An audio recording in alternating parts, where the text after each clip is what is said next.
الشيطان الرجيم بسم الله الرحمن الرحيم. Untuk menjalankan akidah itu ujiannya berat. Kenapa? Karena untuk meraih sesuatu yang sangat istimewa di hadapan Allah, yaitu keridhaan Allah, surganya Allah, itu harus melalui ujian demi ujian dulu. Makanya ini awalul bi'sah, pada awal-awal kerasulan. Sahabat tadi, Khobab bin Arad, datang mengadu kepada Nabi. Pada waktu itu Nabi sedang berada di bawah naungan Ka'bah dengan berbantalkan selimut beliau. Khobab bertanya, ala tastansiru lana wa alla tata'allaha lana. Apakah tidak sebaiknya wahai Rasul, engkau memohonkan pertolongan untuk kami? Dan apakah tidak sebaiknya wahai Rasul, engkau berdoa kepada Allah untuk kami? Karena pada waktu itu umat Islam yang mengikuti seruan Rasulullah Sallallahu Alaihi Wasallam meninggalkan nenek moyangnya, kemudian masuk Islam secara totalitas, secara kafah, itu mengalami i'tidak, penyiksaan demi penyiksaan dari orang-orang kafir Quraisy. Jadi meninggalkan agama nenek moyang, kemudian masuk Islam, mengikuti agama yang dibawa oleh Nabi Muhammad, sehingga mengalami penyiksaan demi penyiksaan. Tampaknya di antara sahabat Nabi itu ingin bersegera lepas dari cobaan demi cobaan itu. Bukan berarti tidak yakin kepada Allah, bukan berarti tidak yakin kepada Rasulullah. Justru karena sangat yakinnya kepada Allah dan Rasul, maka Khobab tadi memohon kepada Nabi agar Nabi memohonkan pertolongan kepada Allah untuk kaum muslimin, agar terlepas dari siksaan demi siksaan, intimidasi demi intimidasi yang dilakukan oleh orang-orang kafir Quraisy. Maka Nabi bersabda, kanar rajulu fiman qablakum yuhfaru lahu fil ardi fayuj'alu fihi fayuja'u bil minsyari fayud'u ala ra'sihi fayushaqqu bisnataini wa ma yasudduhu dzalika an dinih. Dahulu ada seseorang dari umat sebelum kamu dalam mempertahankan keimanannya kepada Allah, mempertahankan akidahnya, itu sampai dia mengalami penyiksaan. Jadi dibuatkan lubang untuknya dan dirinya dimasukkan ke dalam lubang itu. Setelah dimasukkan ke dalam lubang, diambilkan gergaji. Dan gergaji itu diletakkan di atas kepalanya, kemudian fayushaqqu bisnataini. Kemudian orang itu digergaji, lantas tubuhnya terbelah menjadi dua. Namun demikian, orang tadi tetap memilih mempertahankan akidahnya, tetap memilih Allah daripada meninggalkan Allah. Wa ma yasudduhu dzalika an dinih. Siksaan yang semacam itu tidak menyebabkan dirinya lari dari agamanya, tidak menyebabkan dirinya berpaling dari agamanya. Padahal piye nek siksaan itu dihadapkan pada kita, kowe pilih tak gergaji apa pilih meninggalkan Quran Sunnah? Kira-kira apa yang terjadi? Piye, saya tak istikharah dulu. Ya, kamu saya gergaji dari kepala sampai terbelah dua, sampai ke bawah, kalau kamu tetap mengamalkan Quran Sunnahmu. Tapi kalau kamu meninggalkan Quran Sunnah, kamu akan saya biarkan selamat. Atau bahkan mungkin saya beri hadiah. Pilihannya hanya ada dua itu. Milih tetap Quran Sunnah, resikonya digeraji. Akan mati mesti. Mati meninggalkan keluarga, sudah. Namun janjinya surga. Jika memilih meninggalkan Quran Sunnah, akan selamat tetap bersama keluarga sementara waktu, tapi dijanjikan neraka. Pilih mati ke surga atau pilih hidup bersama keluarga sesudah mati ke neraka? Pilih mana? Tenane. Ruh anak saya masih kecil. Anak saya masih kecil-kecil. Dan saya baru saja menikah. Piye terusan iki? Kalau umat terdahulu sebelum umat Nabi Muhammad dulu, sebelum Khobab itu betul-betul kuat betul memegang akidahnya, memilih Allah itu apapun resikonya tidak peduli. Sampai digergaji terbelah begitu tidak peduli. Tidak akan tinggalkan Allah karena yakin dengan Allah. Dunia ini hanya sementara. Kesenangannya pun juga menipu. Ma indakum yanfadu wa ma indallahi baq. Apa yang ada pada sisimu di dunia ini itu pasti akan binasa, pasti akan sirna. Seneng ora suwe. Bersama dengan keluarga hanya sebentar. Kita akan tinggalkan keluarga dulu atau keluarga akan meninggalkan kita. Sedangkan kehidupan di sisi Allah itu abadi. Kalau ditakdirkan oleh Allah menerima kenikmatan surgawi abadi. Kalau ditakdirkan sesuai amal perbuatannya di dunia, sengsara juga abadi. Maka pilih mana? Nah, umat sebelum Nabi Muhammad tadi memilih Allah dengan resiko digergaji secara terbelah. Belum lagi wayum syatu bi amsyatil hadidi. Maduna lahmihi min admin aw asabin wa ma yasudduhu dzalika an dinihi. Disisir dengan sisir dari besi sampai mengenai tulang maupun urat yang di bawah dagingnya. Nah, ini jenengan kan jungkatan pena. Ini sisirnya sisir dari besi. Mencoba sisir dari besi ditekan begitu, silahkan disisirkan ke kepala, apa yang terjadi? Kulit kepala terkelupas, dagingnya juga terkelupas sehingga sisir tersebut mengenai tulang dan urat yang ada di bawah daging. Rasanya bagaimana? Kita tidak tahu rasanya. Namun yang jelas mesti sakit sekali. Namun ternyata siksaan demi siksaan seperti ini tidak menggoyahkan orang-orang yang punya keyakinan terhadap Allah zahiran wa batinan. Apapun yang terjadi tetap milih Allah. Karena kalau sudah milih Allah akan mendapat keridhaan Allah, bahagia selama-lamanya. Mala ainun ra'at wala udhunun sami'at wala khatara ala qalbi bashar. Mendapatkan kenikmatan yang tidak pernah terlihat oleh matanya ketika di dunia.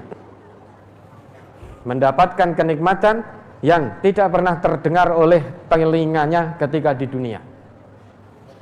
Mendapatkan kenikmatan abadi yang tidak pernah terlintas, tidak pernah dirasakan oleh dirinya ketika di dunia. Terlintas dalam benaknya pun tidak pernah.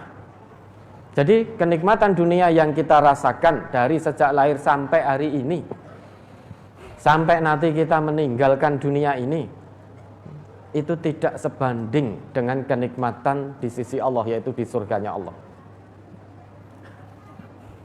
Bahkan isi dunia ini di sisi Allah lebih bernilai satu helai sayap nyamuk dibanding dunia seisinya.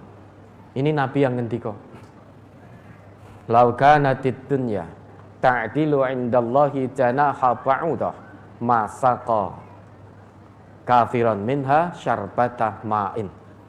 Lau, jikalau dunia dan seisinya ini sebanding dengan satu helai sayap nyamuk di sisi Allah, niscaya Allah tidak akan beri minum orang kafir itu meski hanya dengan seteguk air. Iman. Andai kata dunia ini harganya di sisi Allah sebanding dengan satu helai sayap nyamuk, sebanding niscaya semua nikmat Allah akan dianugerahkan kepada orang yang beriman. Namun buktinya saat ini kita melihat orang yang tidak beriman kepada Allah pun jangankan satu teguk, ya, berteguk-teguk itu sampai kemelekeran, ya, diberi oleh Allah nikmat. Ini membuktikan bahwa dunia seisinya ini lebih rendah nilainya di hadapan Allah daripada satu helai sayap nyamuk. Dan di hadis lain Nabi kita juga ngendika, wallahi mad dunya fil akhirati illa mislu ma yaj'alu ahadukum isba'ahu hadhihi fil yammi falyanzur bima yarji. Demi Allah, kehidupan dunia ini jika dibandingkan dengan kehidupan akhirat, itu hanya seperti salah seorang di antara kalian memasukkan jari telunjuknya ke dalam lautan, kemudian mengangkatnya kembali, falyanzur bima yarji. Maka lihatlah seberapa banyak air yang menetes kembali dari telunjuk yang sudah terangkat kembali tadi. Panjenengan pernah ke laut? Pernah kemarin kan pas liburan itu, ya toh, beramai-ramai ke pantai. Ya sekarang besok lagi kalau ke laut, jangan hanya sekedar seneng-seneng, tapi lihatlah, coba praktekkan apa yang menjadi ajaran-ajaran Nabi kita. Panjenengan datang, sebelum melakukan sesuatu, cobalah masukkan jari telunjuk dulu ke air laut itu. Jangan nengah-nengah kelep nanti. Sudah di pinggir saja, masukkan jari telunjuknya, kemudian setelah itu diangkat, lihat seberapa banyak yang menetes. Tetesan itulah kehidupan dunia, kenikmatan dunia. Sedangkan kenikmatan akhirat yaitu seluas air yang ada di samudra, sebanyak air yang ada di samudra. Sedangkan kenikmatan dunia yang diperebutkan oleh semua makhluk, bukan hanya diperebutkan oleh manusia saja, namun diperebutkan oleh semua makhluk, itu hanya laksana air yang menetes kembali tadi. Ya, besok dipraktekkan, tapi jangan hari Ahad. Ya. Dipraktekkan ke sana. Berapa banyak yang menetes kembali? Sangat-sangat sedikit. Namun demikian, yang sedikit itu ternyata kita juga tidak mau ketinggalan. Ikut rebutan terus. Bahkan yang paling rakus itu manusia. Yang paling rakus itu manusia. Kalau hewan itu, ya toh, keluar pagi, cari mangsa, dapat makan, sudah selesai. Sudah selesai. Sudah merasa qanaah. Hewan saja merasa qanaah. Tapi manusia tidak. Manusia yang tanpa iman, tidak. Sudah dijamin rezekinya oleh Allah, masih mengambil rezeki orang lain, ijik korupsi, masih mencuri. Ya, kalau ayam itu di pagi hari diberi makan, kalau sudah kenyang berhenti. Manusia ini makan, pakan ayamnya ya dimakan, sak ayam-ayamnya ya dimakan. Apakah boleh? Boleh, asal disembelih dengan cara Islam. Nah, ini kalau kita ingin mengetahui. Lah tampaknya orang yang betul-betul yakin dengan janji Allah, ya, yakin itu pekerjaan hati, ya. Sekali lagi, yakin itu pekerjaan hati, itu dinamakan iman.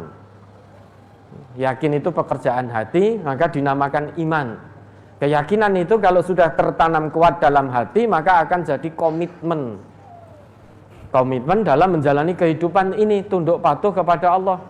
Sehingga apapun yang terjadi, tidak akan ada yang ditakuti kecuali Allah. Karena yakin betul, apapun yang terjadi, wallahu mutimmu nurih, Allah pasti akan sempurnakan cahayanya. Sebagaimana terusan dalam sabda Nabi tadi, wallahi la yatimmanna hadzal amru hatta yasirar rakibu min sun'a ila hadramaut la yakhafu illallah awidh-dhi'ba ala ghanamihi walakinnakum tasta'jilun. Demi Allah, itu sumpah Nabi, demi Allah, la yatimmanna hadal amru, sungguh perkara Islam ini pasti akan sempurna atas pertolongan dan izin Allah. Hatta yasirar rakib min San'a ila Hadramaut, hingga nanti jika ada pengendara unta berjalan dari San'a ke Hadramaut, la yakhafu illallah, dia tidak akan takut apapun, tidak akan takut gangguan musuh lagi di tengah jalan, karena kondisinya aman. Yang dia takuti hanya Allah, atau dia hanya akan takut serigala terhadap domba-dombanya. Dia tidak takut apapun lagi. Kalau perkara Islam ini sudah disempurnakan oleh Allah, sudah dimenangkan oleh Allah, maka orang yang yakin kepada Allah menjalani hidup di muka bumi ini tidak takut apapun. Yang ditakuti hanya Allah. Walakinnakum tasta'jilun, tetapi kamu itu tergesa-gesa. Umat sebelum kamu saja dulu sampai ada yang digergaji hingga terbelah dalam mempertahankan akidahnya, dalam memilih Allah, sampai disisir dengan sisir besi hingga tulang dan urat yang di bawah dagingnya itu sampai terkena sisir besi itu. Umat dulu saja sampai demikian hebat siksaan yang diterima dalam mempertahankan akidah. Lah kok sekarang kamu tergesa-gesa meminta aku agar berdoa kepada Allah untuk segera Allah turunkan pertolongan kepadamu? Tunggu dulu, kamu belum diuji layaknya orang-orang beriman sebelum kamu. Am hasibtum an tadkhulul jannata walamma ya'tikum mathalul ladzina khalau min qablikum massathumul ba'sa'u wad-dharra'u wazulzilu hatta yaqular rasul wal ladzina amanu ma'ahu mata nasrullah. Coba diingat kembali Quran surat Al-Baqarah ayat 214. Untuk surat Al-Baqarah surat kedua ayat 214. A'udzu billahi minasyaitonir rajim. Am hasibtum an tadkhulul jannata walamma ya'tikum mathalul ladzina khalau min qablikum massadhumul ba'sa'u wad-dharra'u wazulzilu hatta yaqular rasulu wal ladzina amanu ma'ahu mata nasrullah ala inna nasrallahi qarib. Apakah kamu mengira bahwa kamu akan masuk surga padahal belum datang kepadamu cobaan sebagaimana halnya orang-orang terdahulu sebelum kamu? Mereka ditimpa oleh malapetaka dan kesengsaraan, serta diguncangkan dengan bermacam-macam cobaan, sehingga berkatalah Rasul dan orang-orang yang beriman bersamanya, bilakah datangnya pertolongan Allah? Ingatlah, sesungguhnya pertolongan Allah itu amat dekat. Ya toh? Ini ujian keimanan dan ketakwaan. Maka kalau kita menerima 3 jenis ujian dari Allah yang Allah sebutkan di ayat ini, bersyukur. Berarti dijanjikan oleh Allah dengan surganya. Ketiga macam bentuk ujian ini, pertama al-ba'su, malapetaka. Tingkatannya masih ringan. Al-ba'su, kalau sudah lulus diuji iman dan takwanya dengan ujian yang ringan, lulus, maka akan meningkat menjadi ad-durru. Ad-durru itu sedang ke berat. Biasanya itu sudah mengenai fisik. Sudah mengenai fisik. Namun belum sampai ke zilzal. Kalau zilzal itu tingkatan ujian yang super dahsyat. Karena sudah mengenai fisik hingga saking tidak tahannya menggoyahkan jiwa, mengguncangkan keimanan. Lah kita baru diuji baksun, ujian yang ringan. Sakit gigi, flu, itu sudah mengeluh. Ya Allah, kenapa harus saya? Why always me, kan gitu. Kata Allah, why not? Kenapa tidak? La yukallifullahu nafsan illa wus'aha. Allah tidak akan beri beban, Allah tidak akan uji hambanya di luar batas kemampuannya. Kalau kita iman kepada Allah, yakin pada Allah, apapun bentuk ujian yang Allah berikan pada kita, itu sudah sesuai porsinya. Ujian A diujikan ke kita karena Allah Maha mengetahui kita yang mampu melewatinya dengan penuh keikhlasan dan kesabaran. Maka jangan katakan why always me. Kalau kita mengatakan itu, Allah akan jawab why not, kenapa tidak, kamu yang mampu. Baru diuji hujan sedikit, sudah tidak ke masjid, padahal punya payung, ada sepeda motor, punya jas hujan, ada mobil. Baru baksun saja tidak sanggup, sudah goyah keimanannya. Masa iya menginginkan surga Firdaus bersama para nabi? Lewati itu dulu. Kalau sudah meningkat menjadi durun, ujiannya sedang ke berat, biasanya sudah mengenai fisik, sakitnya bukan hanya masuk angin biasa, tapi sakitnya sudah kategori-kategori yang berat. Namun hamba Allah yang yakin kepada Allah tetap ikhlas menjalaninya. Ikhlasnya bukan pasif. Kalau ikhlas pasif itu ya wis tak terima-terima nih, wong karek nunggu mati ya. Itu ikhlas pasif. Ikhlasnya tetap aktif. Husnudzon pada Allah, tetap berobat dan memohon kesembuhan kepada Allah. Itu ikhlas aktif. Kalau diuji sakit, terima dulu. Jangan ditolak. Kalau kita menolak, mengeluh, apakah keluhan bisa menyembuhkan penyakit? Tidak. Ya, diterima dulu dengan sabar, kemudian ikhlas. Kemudian baru usahakan ikhtiar insani dan ilahinya. Kalau itu sudah bisa, sampai ada hamba Allah itu yang diuji dengan zilzal, terguncang jiwanya, saking dahsyatnya ujian. Digergaji sampai terbelah, disisir dengan sisir besi, mungkin juga dibakar, mungkin disayat-sayat, intinya dipiloro lah. Namun hamba Allah tetap yakin dengan Allah. Zilzal itu guncangan, mengguncangkan jiwa saking beratnya, sampai-sampai hampir goyah keimanannya. Mata nasrullah, kapan datangnya pertolongan Allah? Dijawab langsung oleh Allah, ala inna nasrallahi qarib.